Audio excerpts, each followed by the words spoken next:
More than a century after the Titanic sank, a new wave of claims suggests something shocking.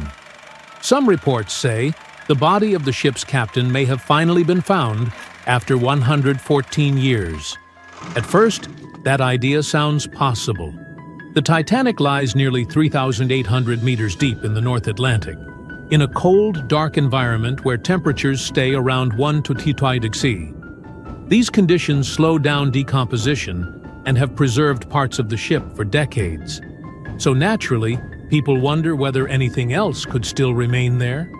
But when scientists look at the evidence, the story becomes far less straightforward.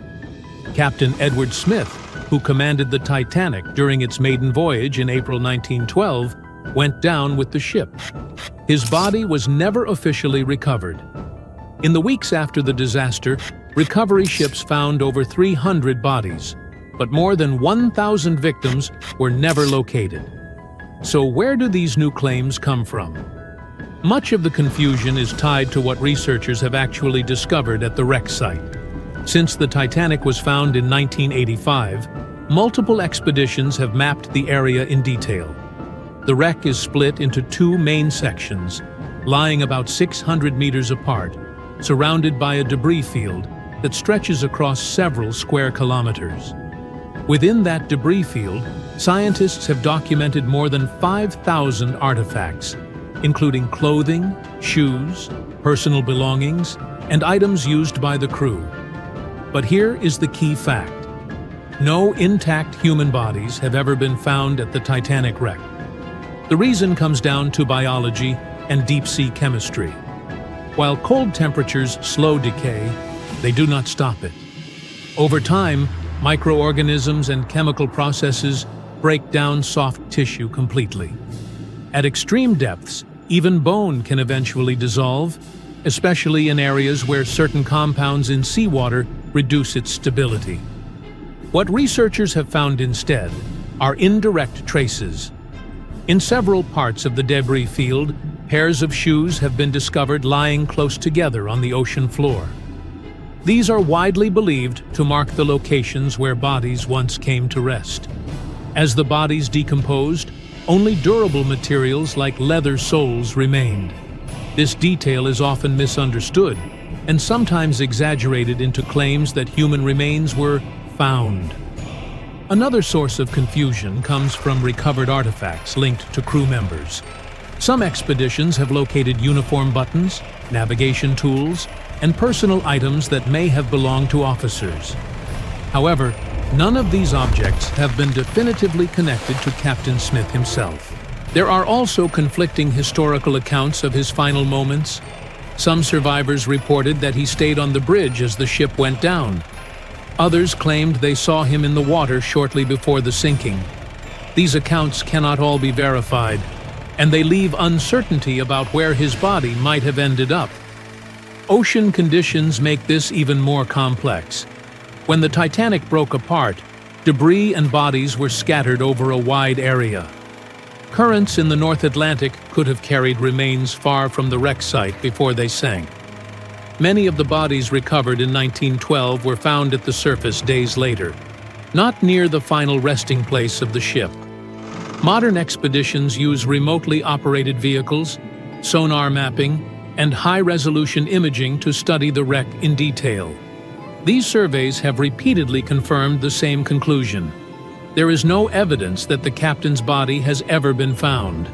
And from a scientific standpoint, it is extremely unlikely that it ever will be. The Titanic site continues to provide valuable information about the disaster, from how the ship broke apart to how deep-sea environments affect materials over time. But when it comes to the people on board, the ocean has erased most physical traces. There is no verified proof that Captain Smith's body was ever found. And that uncertainty may be the most honest ending. When disasters end without answers, the questions become part of the tragedy. Some men disappear into history. Others disappear with it. Whether his body was found or not, Captain Smith never left the Titanic. Do you think some mysteries are better left unanswered? Tell what you think.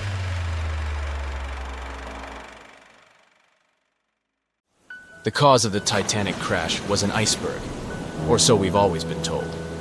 But new research has come to light that debunks this theory. On April 15, 1915, Titanic, the biggest ship of its time, completely disappeared under the ice-cold surface of the Atlantic Ocean. It's hard to believe that such a massive and expensive creation could be destroyed by one simple iceberg, right? Well, recent findings suggest that the real cause of the disaster was a fire, not an iceberg.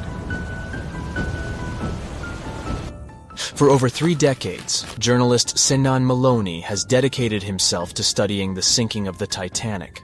During his research, he made a significant discovery that shed new light on the well-known story.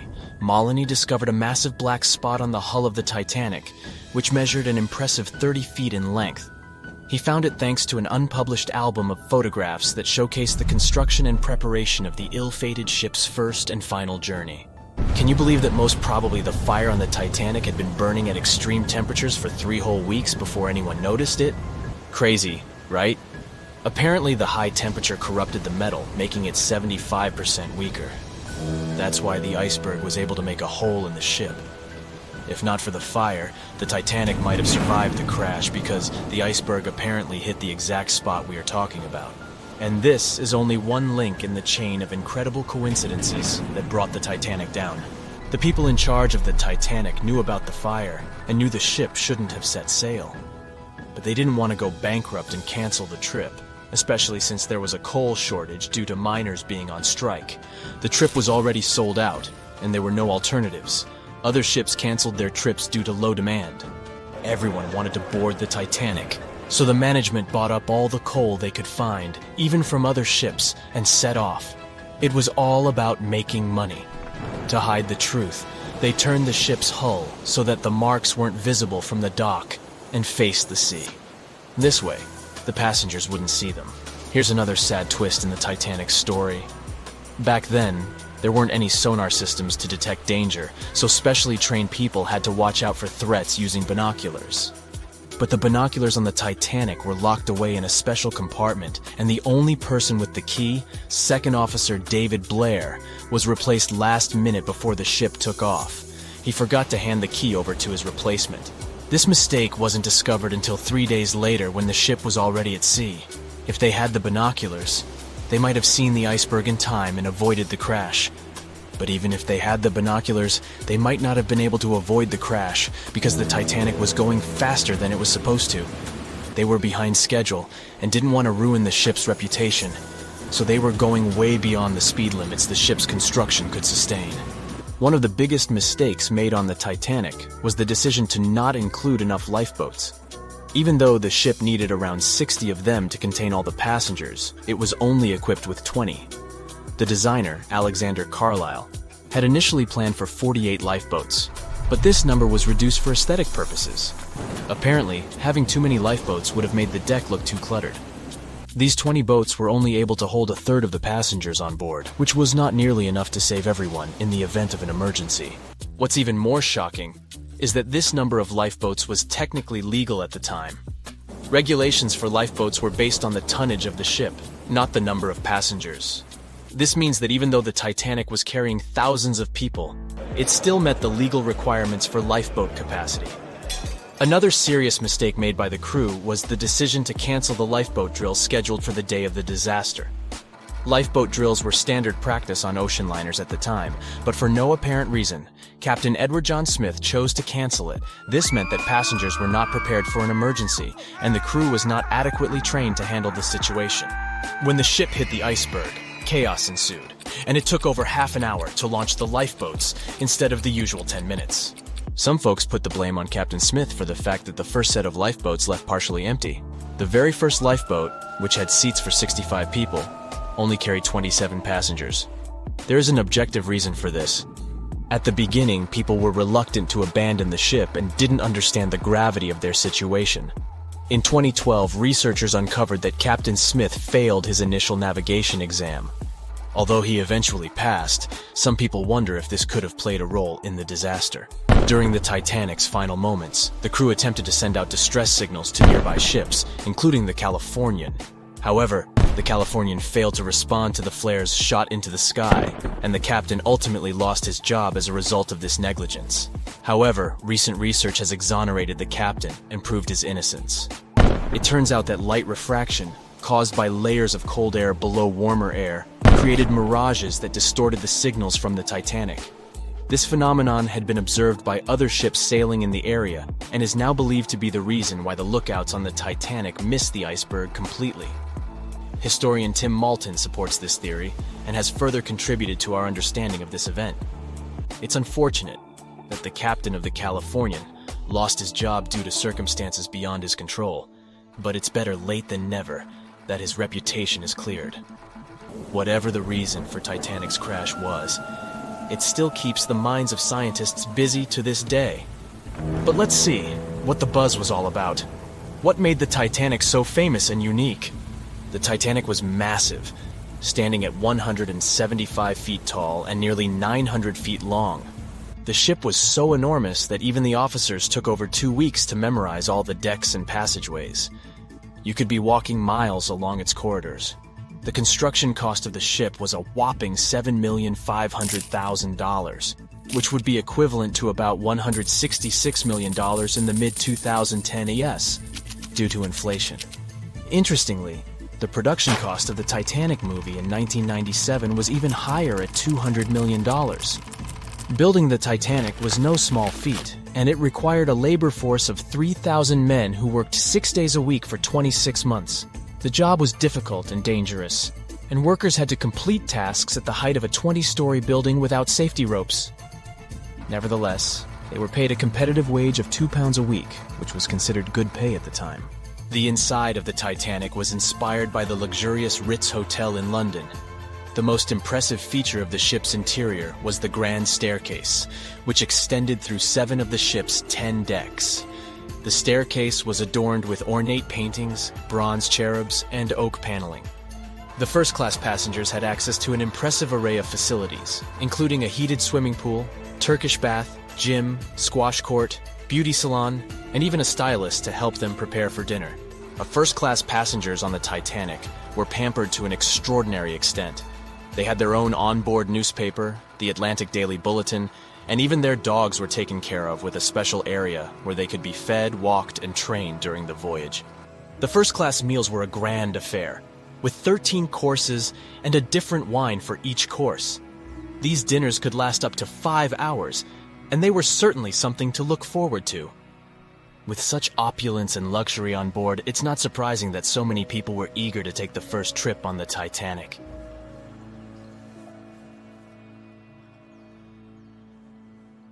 The Royal Mail Ship, or RMS Titanic, easily the most famous steamship in history, was once the symbol of luxury and dreams that promised to come true. It took 3 years and 3,000 people to construct it. On April 10, 1912, the brand new ocean liner greeted its passengers with the smell of fresh varnish, paint, and newly sawn wood. Back then, they still used lead for the production of paint and linseed oil as a binder, so that smell must have been powerful. When it was fully operational, the giant vessel consumed around 850 tons of coal per day, and the passengers would also smell its fumes. Another odor that must have filled the Titanic's decks, at least the first-class ones, was the new scent by the famous French perfume house Guerlain. It was released earlier in the same year and quickly became a hit with the well-off ladies. The perfume that you can still buy today is a mix of violets and iris with creamy vanilla. On the dramatic evening of April 14th, when Titanic only had hours to live, the unknowing waiters were serving oysters, lamb and mint sauce, roast duck with applesauce, and other delicacies to their first-class guests. The second class was filled with the smells of curried chicken, spring lamb, and roast turkey.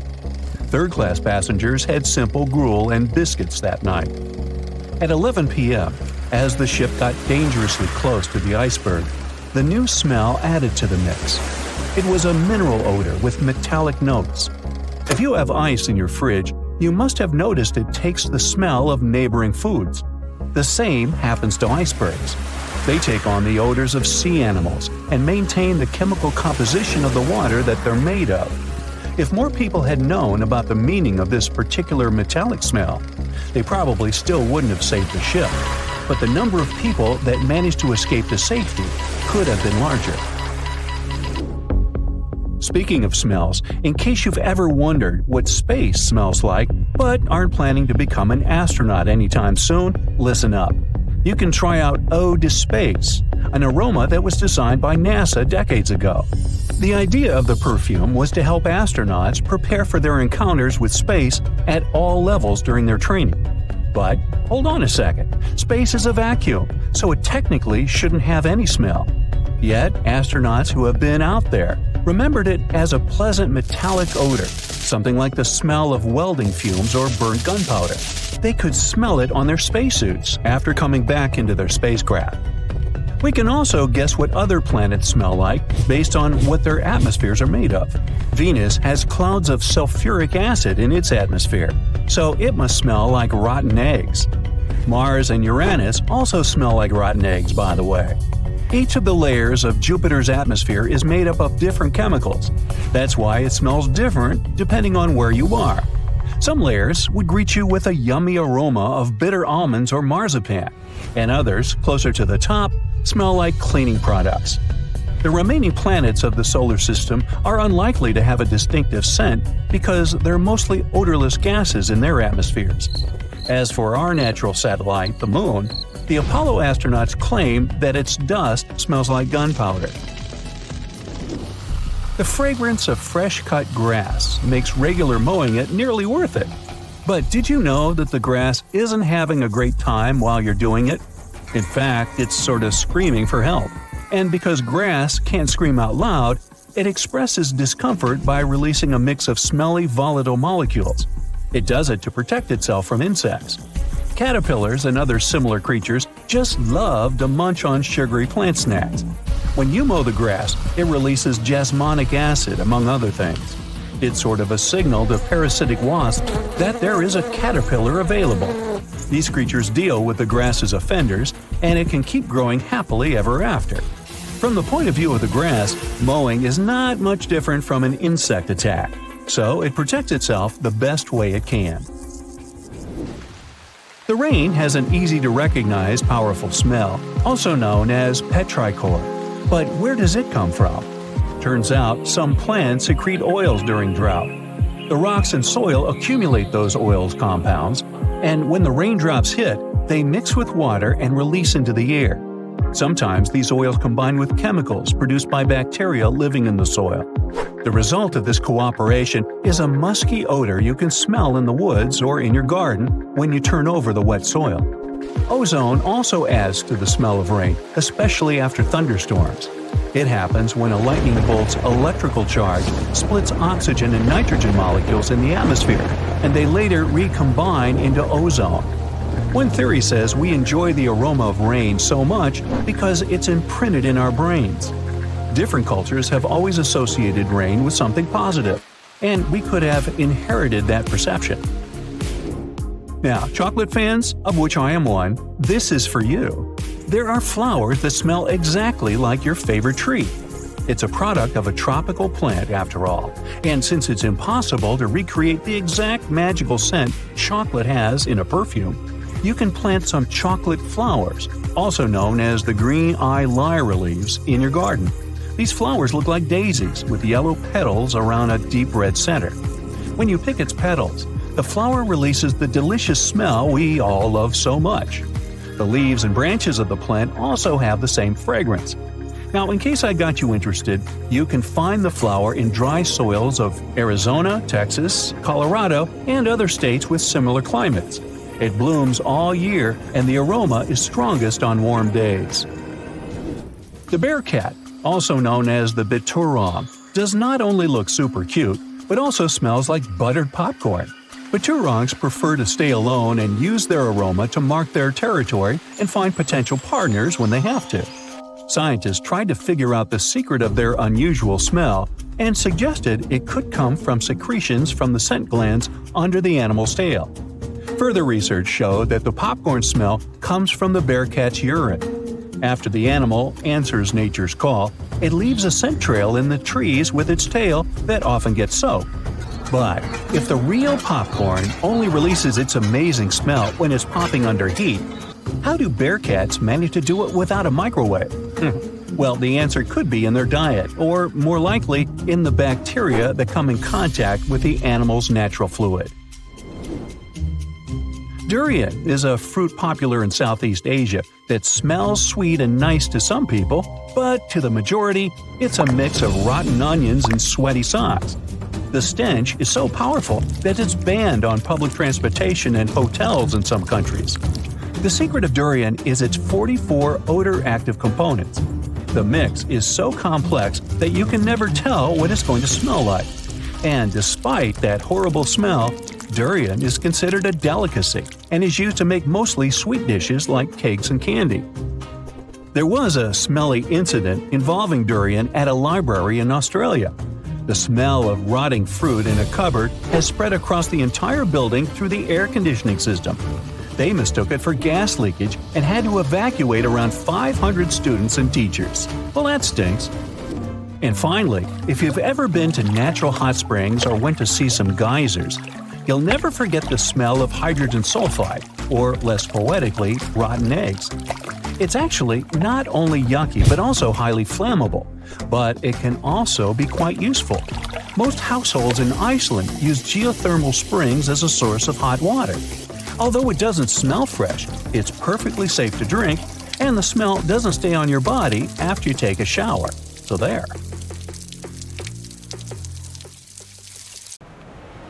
By April 1912, the Titanic was the most expensive and unsinkable ship in the world. These days, the sunken Titanic is associated with some of the most expensive expedition tours in the world. Despite the terrible tragedy, people have built profitable businesses using the famous ship, and these businesses can be very dangerous. The Titanic fell to the bottom of the icy waters of the North Atlantic in 1912. It was more than 70 years before people finally discovered the ship. It happened in the 80s, when researcher Robert Ballard carried out a secret mission to search for sunken submarines. In addition to his mission, Ballard also wanted to search for the wreckage of the Titanic if he had the time. In short, he did find the Titanic. This discovery became the beginning of big profits, fighting for customers, lawsuits, and the destruction of the wreckage. Shortly after the discovery, Ballard came to the U.S. Congress and testified about the Titanic he'd found. He suggested making a sea memorial out of the wreck's site and leaving this place untouched. In 1986, Ballard installed a plaque on the Titanic, and the story ended there. But not for long. The Titanic tragedy was a popular theme, so many companies realized they could make a lot of money out of it. In 1987, an American company, Titanic Ventures, descended to the wreckage together with the French National Institute of Oceanography and got about 1,800 artifacts from there. Then the company received the rights from the US government to rescue the Titanic by parts. Over the course of several years, they made several other expeditions and took more than 2,000 artifacts. The company created a museum where it exhibited the found jewelry, interior elements, personal belongings of passengers, and a lot more. Some artifacts were put up for auction. The company made good profits and inspired many others to do the same. For example, let's take a look at this pocket watch. It belonged to a guy named Edmund Stone, who was a first-class steward. The watch stopped at 2:15 a.m. when it fell into the icy ocean water. After almost 100 years, it was sold for 130,000 euros, which is about $135,000, and is far from the highest price. Another item is the Titanic's ship plan. This is one of the most authentic artifacts from the ship, and it had a practical use. Experts used this blueprint to investigate the wreckage. It helped them understand where the iceberg had struck the Titanic. This plan was sold at auction for $320,000. Do you remember that moment in the movie when the ship began to sink and the violinists started playing their last song? It was actually true. There were real musicians on board who were playing till the end. One of them was Wallace Hartley. Unfortunately, he didn't survive the disaster, but his violin did. Even though it's impossible to play it, it was sold for $1.5 million. In general, as you understand, the hunt for the Titanic's artifacts turned out to be quite profitable. Then, director James Cameron came down to the Titanic. In 1997, he released his famous movie with the same name, and the popularity of the Titanic soared. Collecting the artifacts was no longer so interesting. People wanted to go down to the famous ship on their own. The high demand provided a good supply. In 1998, British company Deep Ocean Expeditions organized tours to the Titanic for only $32,500. From that time until 2012, the company conducted 197 dives to the wreckage of the ship, and during this time, the ticket price doubled. The company Titanic Ventures, which was the first to get an artifact from the sunken ship, later received the name RMS Titanic Inc., and it sued Deep Ocean Expeditions because it believed that its exclusive rights to salvage the ship's artifacts prevented other companies from conducting underwater tours. RMS Titanic won the court case and banned Deep Ocean from conducting expeditions, but this decision was overturned in 1999. In short, litigation and fights between competitors began. People continued to go down to the seabed to see the legendary ship. There were other companies that organized their own tours. Tourists descended to the Titanic inside underwater bathyscaphs. In 2001, an American couple had a wedding inside an underwater vessel that floated next to the Titanic deck. The profit was growing, customers were coming, and everything was fine, not counting the Titanic itself.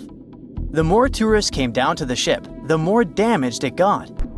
People wanted not only to see, but also to touch the wreckage. The bathyscaphs could accidentally hit the ship and break apart its parts. The churning of the water caused by boat propellers could also damage the old ship. During one expedition, a bathyscaph crashed into the Titanic, but those who did it kept silent about this incident. In addition, the seabed where the ship lies is littered with garbage. Bottles, chains, weights, nets that people left during rescue operations and tourism. More than 100 years after the tragedy, the Titanic has finally received UNESCO protection. This means that many countries have received the right to prohibit going down to the Titanic, taking artifacts from there and selling them. The saddest thing is that this hype around the Titanic led to another tragedy. In 2023, OceanGate Expeditions conducted a tour on a submarine with 5 people. This was the famous Titan bathyscaph you've probably heard about. So, the Titan began its dive to the Titanic, and after 1 hour and 45 minutes, communication with the bathyscaph was lost. Something broke in the boat, depressurization started, and in a split second, the huge water pressure crushed the Titan. Despite the danger of such a dive, there are many people who want to go on an expedition to the Titanic to see the ship with their own eyes. They're not even deterred by the price of such a tour, which has increased by several times. But for those who don't have several $100,000, oceanographers and divers have created a digital copy of the sunken Titanic. Using a computer, you can visit the ship, walk through its halls, cabins, and deck. The copy has preserved some parts of the ship which don't exist anymore.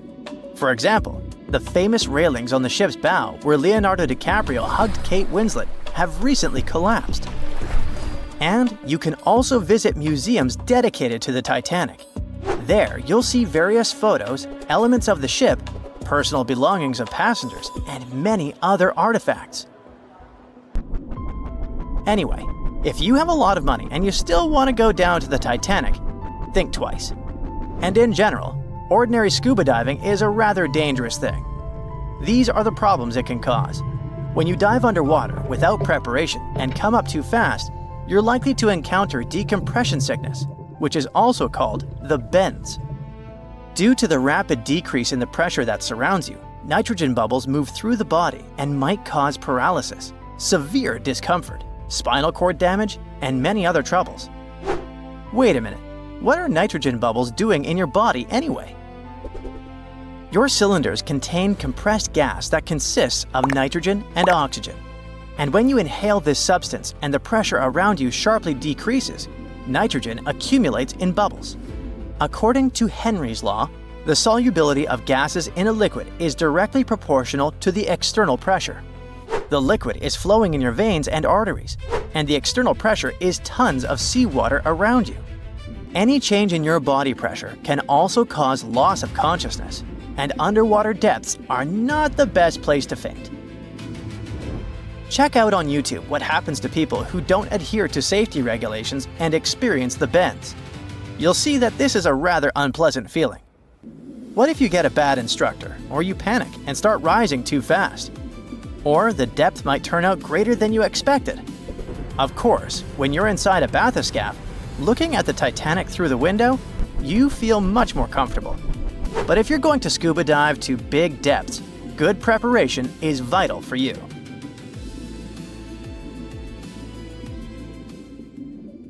In 1998, a diver picked up a strange sonar blip next to the wreck of the Titanic. This blip bugged scientists for over 20 years. The sonar system was clearly showing some huge object was hiding next to the most famous shipwreck in history. The scientists couldn't decide if it was coming from another shipwreck, some sort of a geological feature, or something else they didn't even expect to find there. The mystery was finally solved only in 2022. Paul Henry Nargeolet, the diver who first discovered the blip, teamed up with other researchers and went on a new expedition. They found a whole deep-sea reef made up of various volcanic formations and packed with marine life 9,514 feet under the surface. It turned out the reef was the source of the mysterious blip the sonar had detected. They found sponges, corals, fish, lobsters, and other creatures on top of the basalt ridge. The team made a lot of pictures, videos, and took water samples to study later. They're using computer models to figure out how all the animals and plants found there survive in the deep sea. This can help scientists solve the old mystery of how sponges and corals can spread out across the ocean. These creatures need something solid to hold on to as they grow and multiply. But they also survive in muddy places where it's hard to find these solid surfaces. And it's important for scientists to understand what helps them do it. All of this research is part of a bigger project to see how fragile underwater worlds might change or survive in the future. There's another mystery near the Titanic that Nargeolet wants to explore in the future. He noticed another blip between the Titanic and a newly discovered reef a long time ago. Nargeolet thinks this new mystery object might be even bigger than the reef. The Titanic is lying on the ocean floor in two big pieces pointing in different directions. After it had sunk, the boilers, which show where it went down, were found about 600 feet east of the back end of the ship. The bow of the Titanic remained intact when it hit the seabed, but the stern was completely mangled because of the implosions it went through during the descent. The air trapped within the structure just couldn't handle the increasing pressure of the water deep down. Some people who survived the famous shipwreck mentioned that they had seen the ship break in half as it was sinking. At first, no one believed them. But now we know that the Titanic really did split apart between its second and third funnels as it was going down into the water. It took the most famous ship in history 2 hours and 40 minutes to submerge completely. The collision let water flood 6 out of 16 watertight compartments. As the water gushed into the starboard side, the ship started to tilt down in the front and a bit to the right. By midnight, the damaged compartments were spilling water into others. Water started flooding through anchor chain holes, and by 2 a.m., the bow was sinking and the stern's propellers were lifted out of the water. The ship kept flooding until the moment the bow went under the water and the stern went up at a steep angle of almost 45 degrees. The weight of those massive propellers stressed the ship's midsection. The steel just couldn't handle it and failed. Survivors described that moment as some loud noise, like breaking china. That was the Titanic's upper structure giving in. By 12 past 2 a.m., the bow and stern were only connected by the inner bottom structure, Minutes later, the bow, weighing around 16,000 tons, broke loose from the stern. The stern rose sharply to an almost vertical position and started sinking slowly. By 2:20, it disappeared underwater. During the descent, the big funnels were torn off, dragging along cables and other parts of the ship's deck. The ship's front mast also broke and fell, smashing onto the bridge area. The wheelhouse where the captain steered the ship was probably destroyed when the mast came crashing down. The bow was cruising down at about 23 miles per hour and had hit the ocean floor almost half an hour before the stern. The hit was so hard that it bent and broke parts of the ship even more. The decks at the back of the bow collapsed on top of each other. The area around the bridge where the ship was controlled looks especially damaged, almost like a giant fist had squashed it. The roof and sides of the officers' quarters and the gym were pushed in, and railings were bent outwards. Some experts think that when the bow suddenly stopped sinking, a powerful blast of water caused by the sudden halt smashed down onto the wreck. It caused even more damage, but you can't see the damage from when the Titanic hit the iceberg anymore because it's buried under the mud. If you want to go check it out yourself, you must know that the waters around the Titanic are still really, really dangerous. First off, the icebergs are still wild in the area. In 2019, a total of 1,515 icebergs floated far enough south to get into the paths where ships travel across the Atlantic Ocean between March and August. Second, sunlight can only reach about 3,300 feet below the surface, and beyond that, it's completely dark. The area where the Titanic lies is called the Midnight Zone because there's no light at all. When scientists go down to explore the Titanic, they spend over 2 hours descending through pitch-black water before the ocean floor suddenly appears under the lights of their submersible. Seeing anything down there is tough because the submersible's lights only light up a few feet ahead, so it's easy to get lost. To help find their way, explorers use detailed maps of the Titanic wreck site, built over many years, and special tools like accelerometers and gyroscopes to track the ship's position and orientation. Even with all this technology, it's still really hard to find your way down there. Plus, the deeper you go in the ocean, the more pressure there is from the water all around. At the bottom of the ocean where the Titanic rests, the pressure is about 390 times higher than what we feel at the surface. Because of this, subs need to have really thick walls to survive these extreme conditions and keep the people inside safe. The currents down there aren't as powerful as on the surface, but sometimes so-called benthic storms can create powerful underwater currents that can sweep things away from the ocean floor. The Titanic is affected by them. The currents near it mostly flow from east to west and from northwest to southwest, but they can change direction a lot, especially around the bow section of the wreck. Many experts think that over time, these currents will move enough sand and mud to cover the Titanic wreck with layers of sediment. After more than 100 years underwater, the Titanic slowly started to break down. Tiny microbes have been eating away the metal over the years. This created rusty icicle-like formations called rusticles. These rusticles are making the ship fall apart even faster, especially on the back part. Scientists believe this wreck is breaking down 40 years faster than the front. The wreck is slowly collapsing bit by bit every year, but as long as no one touches or goes inside it, it should stay mostly intact for now. And finally, scientists have found evidence that huge landslides happened around the Titanic wreck long ago. These landslides sent tons of sediment sliding down from the nearby continental slope. They think the last big landslide like this happened tens of thousands of years ago and left layers of sediment up to 328 feet thick. But don't worry, these events are super rare. The unsinkable Titanic didn't go down peacefully, which made finding its final resting place all the more difficult. The world-famous RMS Titanic sank in 1912, but was only discovered in 1985 on a secret mission. Although people back in the early 1900s had the approximate location of where the Titanic was, they didn't have the right technology to find it. As it went under, the ship sent several CQD signals, standing for Come Quickly, Distress, to a nearby ship named Carpathia. "Come at once, we have struck a berg. It's a CQD, old man," were some of the final words transmitted from the Marconi wireless on the ship. These Morse code messages were also what made the first research missions to the wreck possible.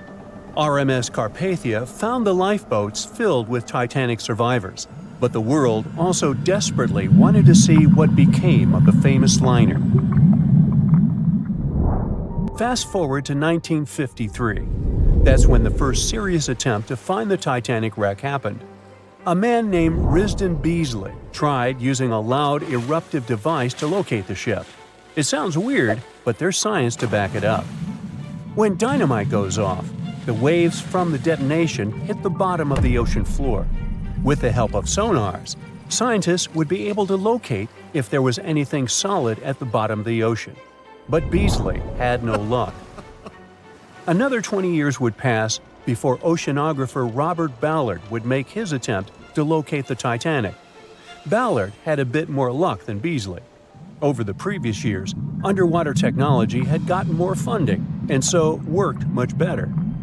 He tried it the first time in 1977. Ballard partnered with the Woods Hole Oceanographic Institution on a mission to map the ocean floor. While the institute hired him to test out their new mapping technology, Ballard's intention was to go a little further and find the Titanic wreck. In the middle of this new technological ship, there was a hole that allowed for a long pipe to be extended into the water just above the ocean floor.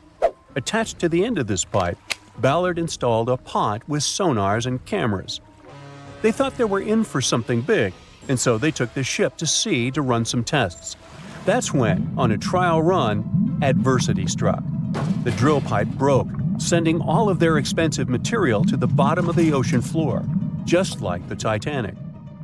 When Ballard failed, another important character came into this story, a man named Jack Grimm, an eccentric oil tycoon. Grimm had become famous for trying to find things such as Noah's Ark, the Loch Ness Monster, and Bigfoot. He also tried to prove the hollow Earth theory, that says that the interior of Earth is entirely hollow and hosts underground cities and nations. His search consisted of trying to find a large hole on the North Pole, and thus venturing inside the hollow Earth.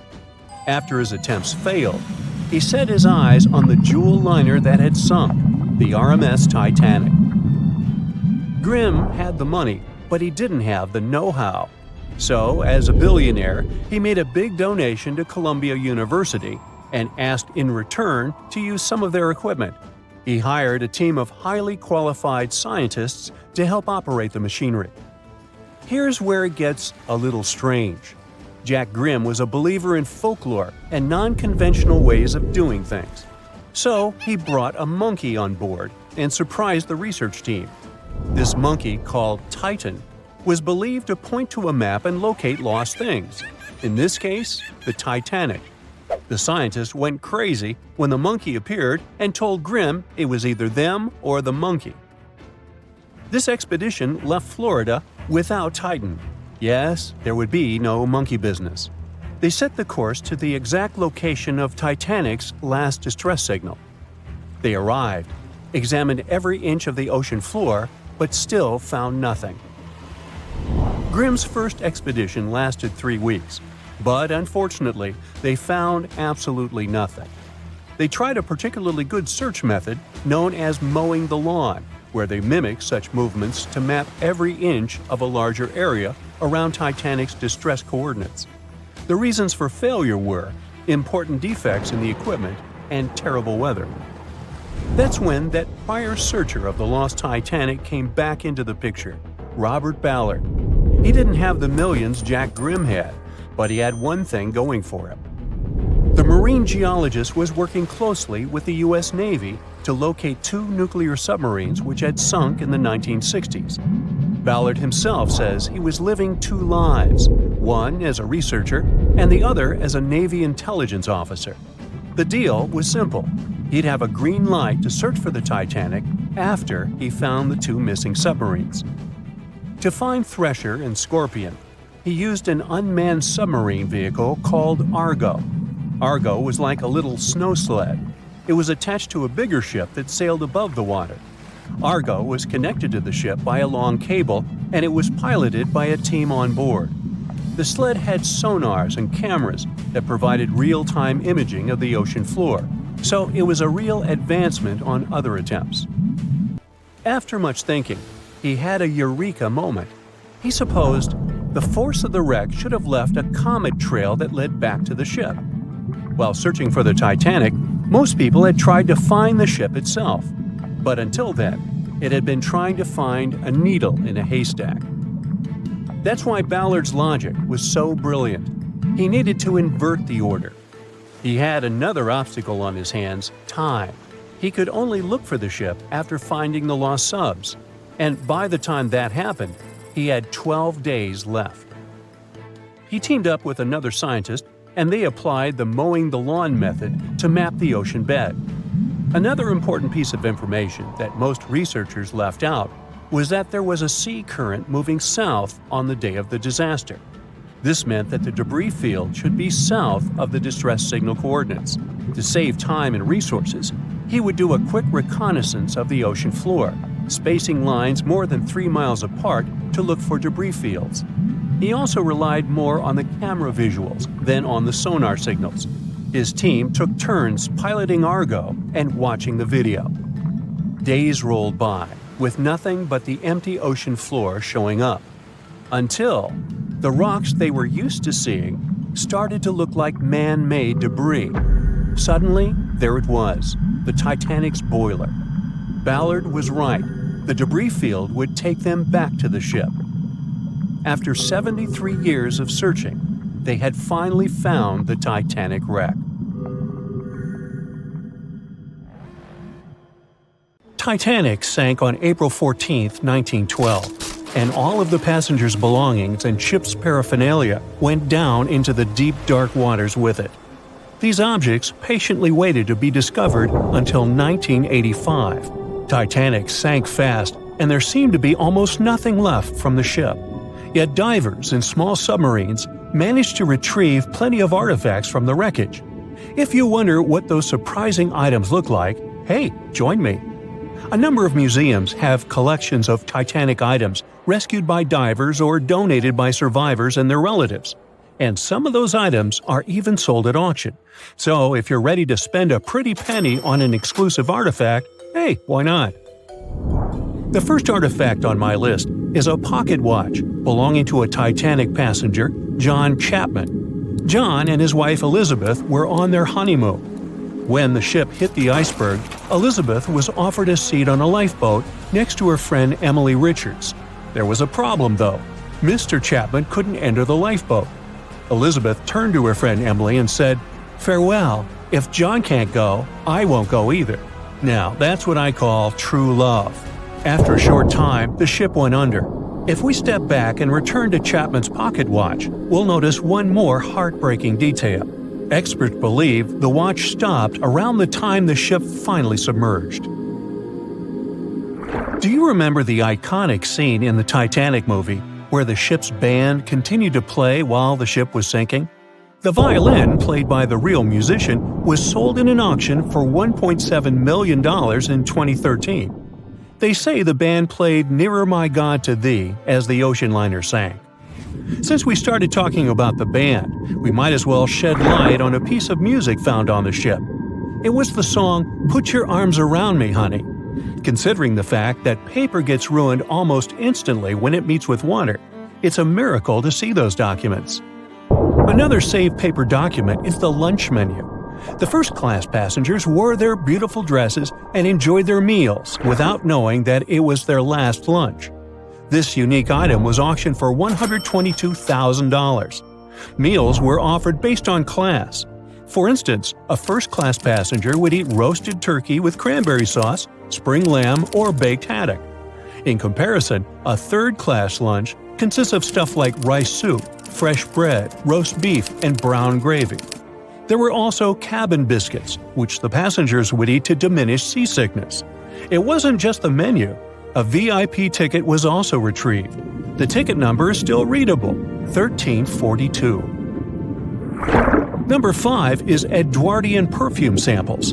A chemist named Adolf Saalfeld stepped onto the Titanic with various perfume bottle samples. Why did he bring these samples with him? Well, Saalfeld planned to open a fragrance store in America. 61 vials of perfume sank with the ship. Luckily, their owner managed to survive and get there safely, but his samples sank and were only rediscovered some time ago by the divers. When we accidentally drop a plate, it usually shatters into pieces. Now, there's a question. Do you think an unbroken plate can be recovered from Titanic? The answer is yes. Original White Star tableware is proof. Apparently, each class of passengers didn't just get different meals, but was also served with different types of plates. The retrieved plates have a green and brown floral motif. The edges have a gold rim, and there's a logo in the center. By the way, they're sold at auction, and you can find them online. Let's carry on with touching personal stories. The love story of Rose and Jack that we see in the movie is fictional, but the ship surely witnessed many romantic tales. Here's a love letter to prove this. The messages tell us a story about how life was on the ship during the last few days. It was written by Kate Buss on April 10th. She mentioned how seasick she felt and other things, such as she was supposed to go to dinner in a half an hour. This letter wasn't the only letter divers took to the surface. For example, there's the letter Esther Hart wrote to her little daughter Ava. It was sold at auction for £119,000. This letter is probably the last letter written on board, since it was completed only 8 hours before the tragedy. The letter is not that damaged because it was in the pocket of Esther's husband's coat.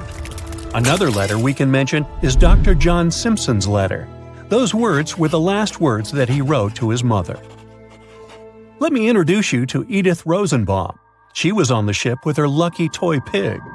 Edith had been severely injured in an accident before she sailed on the big ship. The toy was a present from her mother as moral support for her recuperation process. It was actually a music box in the shape of a pig. Edith used it to calm frightened young people in the same lifeboat. The next item on the list is the scout whistle of Lillian Winifred Bentham. She was a second-class passenger. On that terrible night, Lillian was in her stateroom. She didn't believe that the Titanic could sink. After all, it was the unsinkable ship. Her friend came to her and convinced her to hop into a lifeboat. Only then did she realize how serious the situation was. Moments later, she saw the ship break into 2 parts. As the lifeboat floated into the night, Lillian saw a crewman who was also rescued. Without a second thought, she wrapped the man with her fur coat. It was freezing, so she probably saved the man's life by doing that. The young man wanted to thank her for her kindness, so he gave Lillian a scout whistle. It was the whistle he used throughout the night to call for help. This pair of white gloves is one of the rarest artifacts recovered from Titanic. These cotton gloves belong to a gentleman. The owner's identity is unknown. Fabric can't last underwater for decades, but these gloves look fine, and you can still see the fine detailing and elegance. An alarm bell has also been found. Yes, that's the famous bell, the one that rang to warn people about the iceberg. Frederick Fleet and Reginald Lee were on lookout duty the night of the accident. Both of them survived. Fleet was the one who saw the iceberg before the ship struck it. What's ironic is that Fleet and Lee didn't have access to binoculars. They were stored in a locker in the crow's nest, but the key to the locker was in the pocket of a crew member who was reassigned to another ship at the last minute and didn't leave the key. They could have seen the iceberg sooner if they had had pairs of binoculars. If they had had it, the Titanic could have gotten out of the way. Divers discovered not just belongings of passengers or the crew, but also pieces belonging to the ship itself. Our next artifact is the Grand Staircase. Some parts of this iconic structure are recovered from the wreck. Turns out that this staircase became a meeting spot among first-class passengers. If they wanted to visit the Turkish baths for a spa day or eat dinner, they met at the staircase and went together. This staircase was a sign of how luxurious some parts of Titanic were. Another miraculously saved object that belongs to the ship is its plan. It was one of the most expensive artifacts sold at auction. The plan is around 30 feet wide. What else? The logometer was also discovered. It's a device used to check the sailing speed of the ship and the distance it covers. The experts say that from the start at noon on April 14th, the device logged 268 nautical miles. And there's more. A giant chunk of hull, known as the Big Piece, was also found. This fellow weighs 15 tons. The larger portholes were for the cabins, and the smaller ones were for the restrooms. This piece was found in 1994, but it was in 1998 when it was successfully taken out. After all these years spent underwater, it was swarming with sea life. Still surprisingly, the portholes still had glass. Now, let's assume you were a diver and you could only take out one of these objects. Which one would you pick? Titanic. The Titanic. The Titanic. The Titanic. Titanic. The Titanic. The Titanic. Titanic. The Titanic. Congratulations! You can now forget everything you've seen in the movies or everything you've read in books and newspapers and heard from people. Now we have the most detailed and reliable study of the famous sunken ship. A large-scale Titanic 3D scan allows us to see in fine detail everything that happened during the disaster. And rest assured, there was a lot going on there that you've never heard of. Are you ready for Titanic new discoveries? Let's go! There's a fat chance, or a thin chance, take your pick, that there are no people here who haven't heard of what happened. But just in case, here's the quick backstory. On April 10, 1912, the giant cruise ship Titanic sailed from Southampton, England to New York City. 4 days later, the ship collided with an iceberg and sank in the freezing waters of the North Atlantic. It was one of the most tragic and biggest disasters in the history of sea voyages. Since then, the wreck of the giant ship has been lying under a layer of icy water. For decades, people wanted to get this ship from the bottom many times, but they never fully tried. Passenger stories, documentaries, and books have given us a complete picture of what happened. But the only witness that can tell us about those tragic events is the ship itself. And some people decided to ask it about that night. A group of experts, oceanographers and cinematographers, recreated a virtual version of the events and showed it in the documentary Titanic: The Digital Resurrection. This is the most detailed digital reconstruction of how the Titanic sank ever made. To create it, specialists from the Magellan Company sent marine robots to the bottom where the ship lies at a depth of 12,500 feet. In such a place, all objects experience immense water pressure. To better understand how great it is, imagine the weight of a heavy barbell on your fingertip. Experienced divers with standard scuba gear can only swim at depths up to 130 feet and a little deeper. So it's a challenging, almost impossible mission to descend to such a depth and conduct research. It's dangerous for people. That's why the team of specialists sent robots there. Equipped with cameras for deep-sea surveys, they took more than 700,000 photos and videos in 4K resolution. They were collecting data for 3 weeks, exploring every part of the ship. Eventually, they had about 16 terabytes of data. Now, 1 terabyte is 1,000 gigabytes. Is that a lot? The largest game on PC, Microsoft Flight Simulator, weighs about ½ terabyte, and it has maps of the entire planet to create a realistic flight simulator. Still, this huge program weighs 32 times less than that Titanic scan. Imagine how detailed the model of the ship and the simulation of the disaster turned out to be. Moreover, the team combined all this information with the drawings of the ship. They calculated the speed of Titanic that night, its direction, its position, and the angle of impact with the iceberg. All of this was uploaded to supercomputers to create precise crash simulations. After that, specialists studied eyewitness reports, got consultations from historians and maritime experts, and then presented a detailed staging of the tragic night. Some things turned out to be different from what you know about them. For example, the iceberg didn't make a huge hole in the side of the ship. A Titanic wreckage scan shows that a piece of ice had struck a glancing blow and created several holes in the hull. Each of them was the size of an A4 sheet of paper. How could such minor damage destroy a giant ship? The problem was that those A4-sized punctures covered the entire length of the case. The Titanic's creators claimed that it was the most unsinkable ship in the world. However, its unsinkability lay in the fact that it could stay afloat even if 4 of its watertight compartments got flooded. But the collision with the iceberg led to the flooding of 6 of them. The iceberg had a mere 6.3 seconds of contact with the ship and still managed to sink it. The Titanic wreckage scan also showed a portal with a broken window.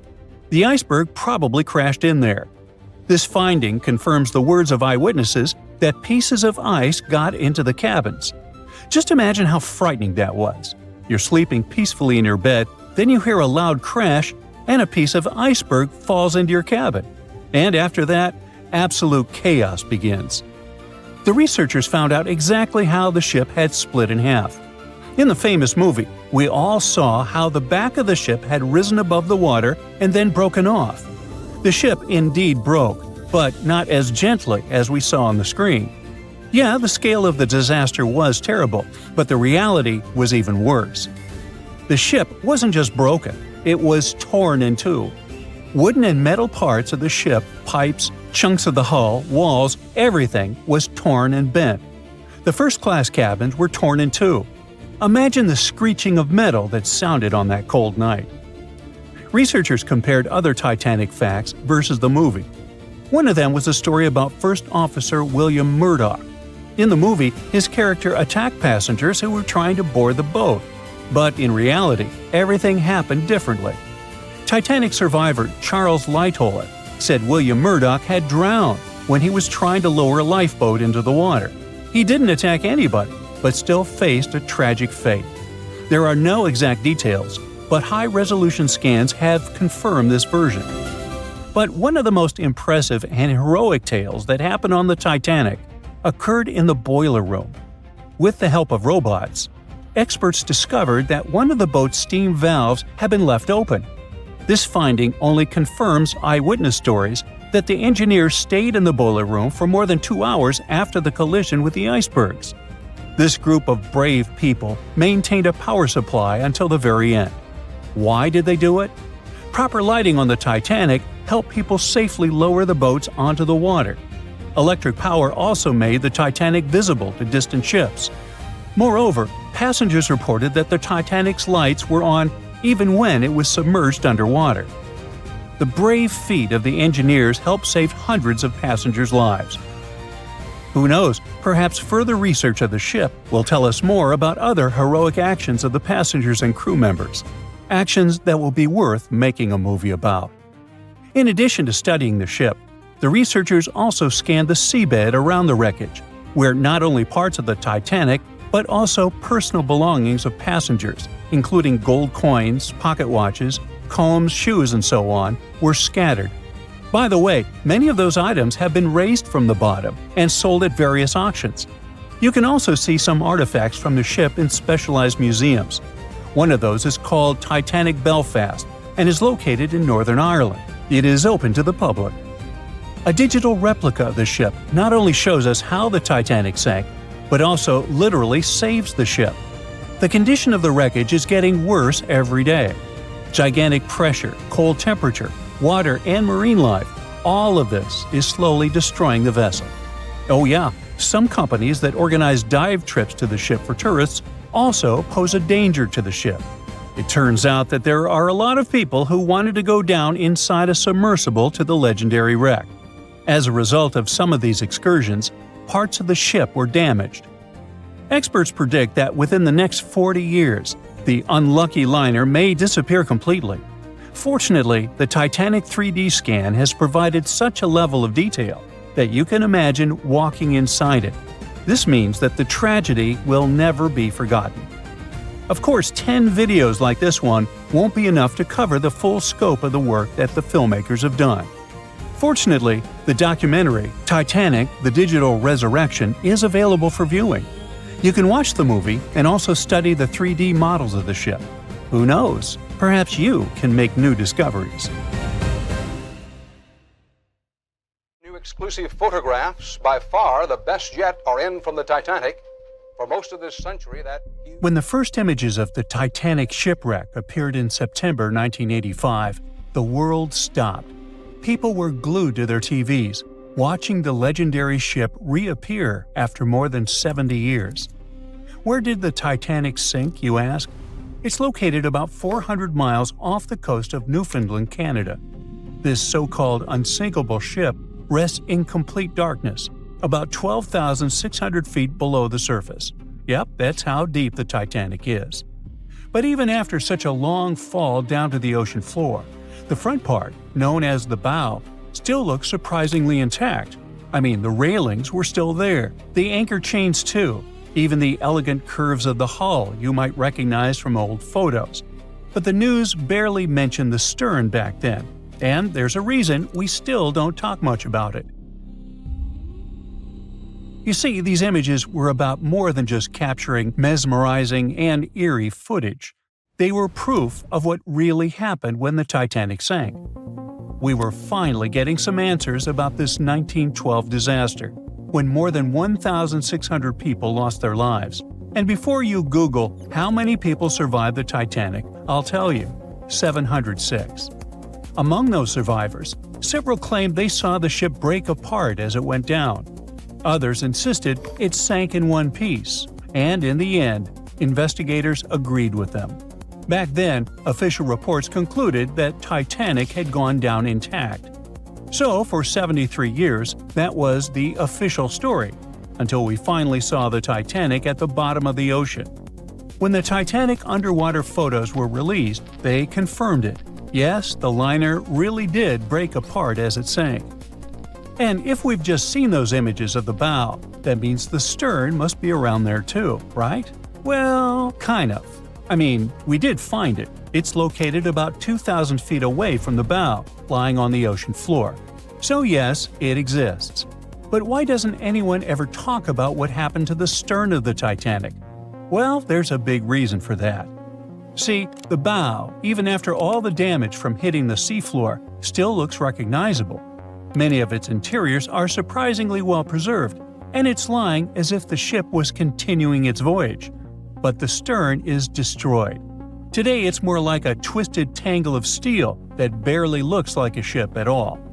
Only the parts that are more resilient, like the propellers, reciprocating engines, and rudder, have managed to hold their shape. But the rest of the stern section is melting into the seafloor. Yet, to understand why it's in such a terrible state, we need to go back to that freezing night of April 15, 1912, the night of the Titanic wreck. Just hours before the tragedy, Titanic was still sailing smoothly across the cold North Atlantic. The stern was alive with people, families talking, music playing, life going on as usual. This is where the room for passengers with the cheapest tickets were located. That's why third-class travelers were also known as steerage passengers. But the stern wasn't only for passengers. It also contained many of the ship's storage areas, including cargo holds, baggage rooms, kitchens, crew quarters, and even the engineering spaces. And hold on to that info, it's going to be important in a second. So let's jump straight to when the liner struck the iceberg. As the bow began to sink, the stern slowly lifted out of the water, putting enormous strain on the middle of the ship. By around 2 in the morning, the lights on Titanic flickered and then went out. Moments later, the ship broke in two, and the bow disappeared beneath the waves. The stern briefly settled back on the water before rising again, this time almost vertical. It stayed upright for a few seconds and then began its final plunge. At about 2:20 in the morning, the stern vanished beneath the Atlantic. Titanic was gone. What was happening beneath the water were two completely different scenarios. First, the bow slowly filled with water and began to drift downward, almost sailing gently like a submarine. Because of that, it managed to keep its shape and stayed mostly intact. But Titanic's stern collapse was a whole different story. The stern was ripped wide open where the ship had split apart. Water rushed in through that open end at incredible speed. This sudden flooding made the stern plunge downward much faster than the bow. The rush of water created so much turbulence that pieces were ripped off and scattered all around the ocean floor. Now, remember what I said earlier about the spaces inside the stern? Those huge storage areas were wide open, and many of them contained air pockets. So when the stern section broke away, it still had compartments filled with trapped air. As it spun down into the depths, this increasing water pressure crushed those pockets one by one. The surrounding structure began to implode, scattering pieces of metal, furniture, statues, and passengers' belongings across the ocean floor. So many experts believe the immense water pressure made that section collapse as it sank, and that's why we can't see much of it today. And now you know the answer to the Titanic back section mystery. We don't talk about it much, simply because there's not much left to see. It's like the part of the Titanic story that's too broken or too painful to talk about openly. The side of the ship that truly feels lost. And sorry to say this, but that's the future of the bow, too. I mean, it won't be there forever. The iconic shape of the wreck is changing year after year, and not in a good way. The front part of the Titanic is deteriorating, and one day it'll be entirely gone. Down on the seabed, the Titanic faces enormous pressure, nearly 390 times greater than at the surface. The good news is there aren't any air pockets left inside the ship, so big implosions won't happen again. But the bad news is that the ship's own weight is now helping to tear it apart. As those 52,000 tons of steel slowly settle into the ocean floor, they twist and pull on the hull. Submersible missions have already spotted large cracks running through the steel plates, and even the decks themselves are starting to cave in. And there's something else. The wreck might look cool and spooky today, but that actually comes from a thick layer of bacteria and microbes covering it. The problem is, they're slowly eating the Titanic. Yep, most of the corrosion happening down there is caused by bacteria, and this is gradually weakening the entire structure. Steel plates, beams, and supports are getting thinner every year. Scientists estimate that the ship is losing between 0.13 and 0.2 tons of iron every single day. Still, even at that rate, the wreck won't vanish overnight. Experts believe it could take up to 420 years for the liner to disappear completely. Until then, we'll keep watching this sad but natural process unfold. Parts of the ship have been falling apart little by little since the night when Titanic sank. And a lot has already changed since we started taking underwater photos, like the railing sections that have dropped and the ceiling in the captain's bathroom that's collapsed. That's why so many expeditions are now focused on capturing footage and detailed scans of the Titanic shipwreck to preserve its memory before the ocean takes it all. It's our way of keeping the story alive, even as time and nature continue their quiet work. Maybe those hungry bacteria can take a break from their buffet, so that Titanic can rest in peace with many more years to come.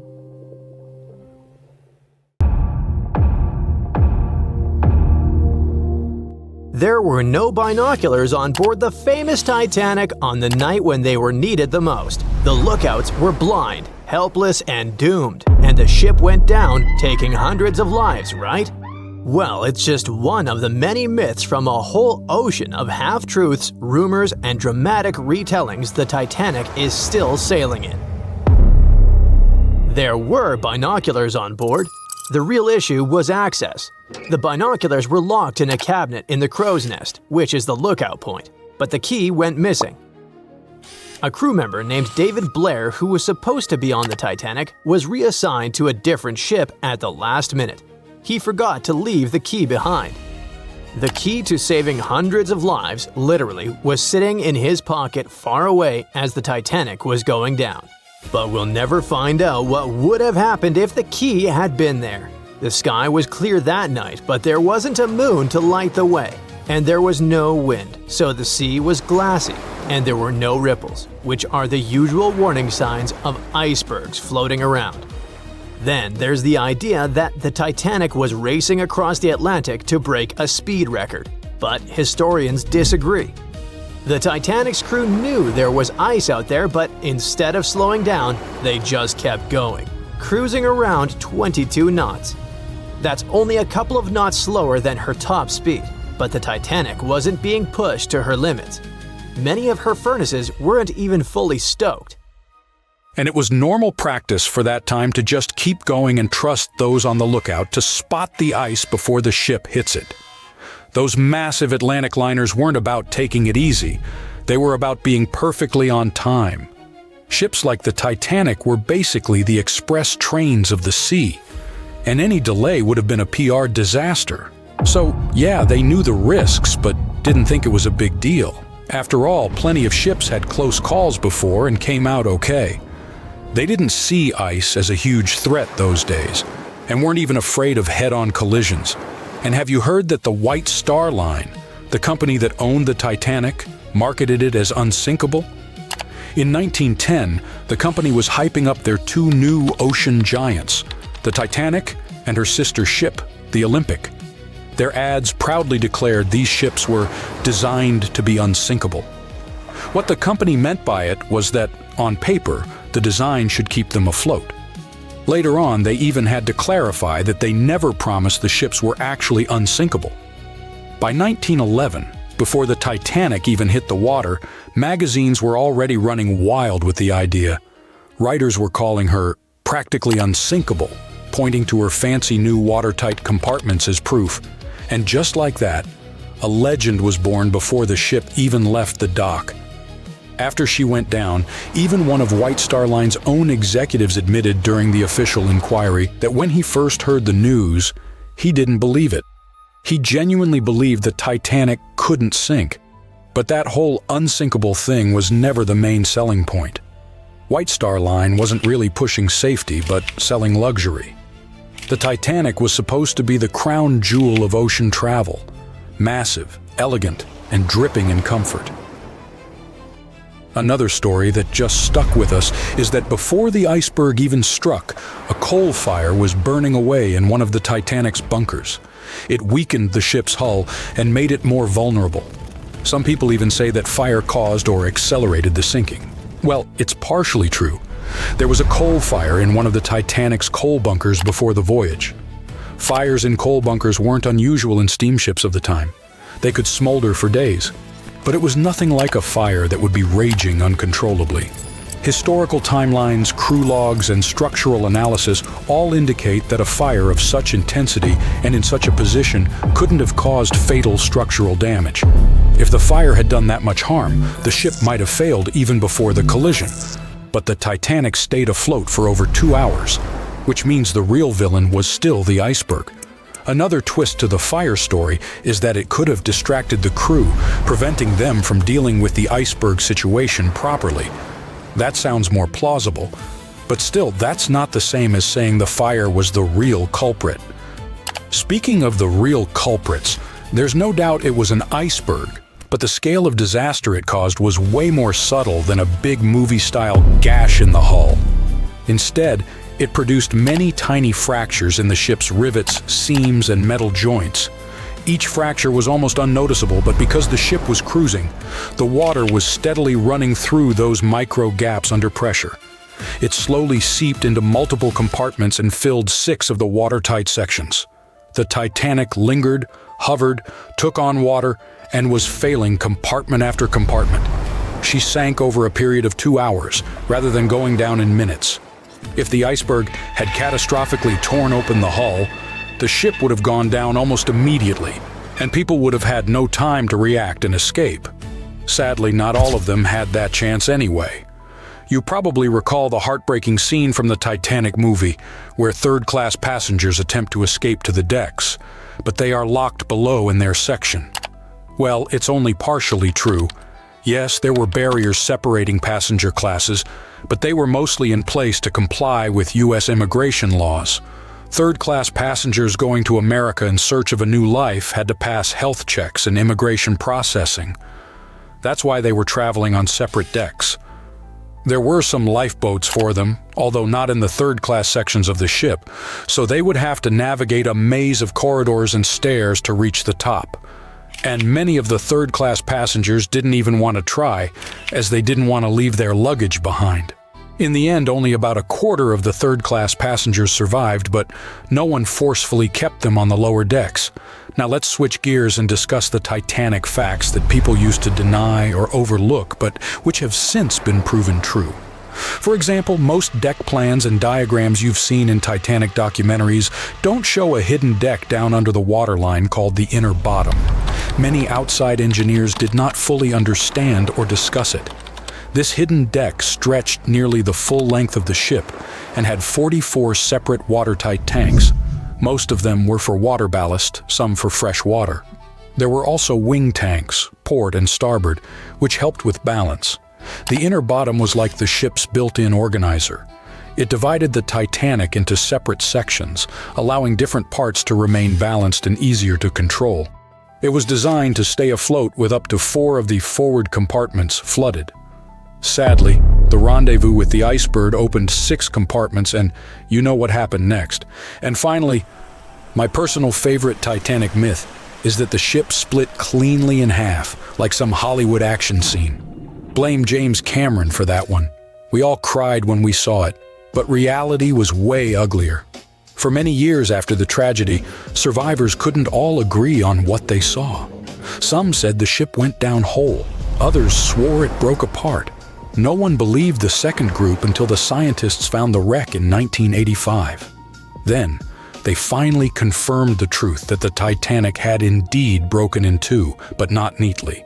The metal twisted, tore, and shredded as the stern lifted into the air, and 2 opposite forces ripped it apart.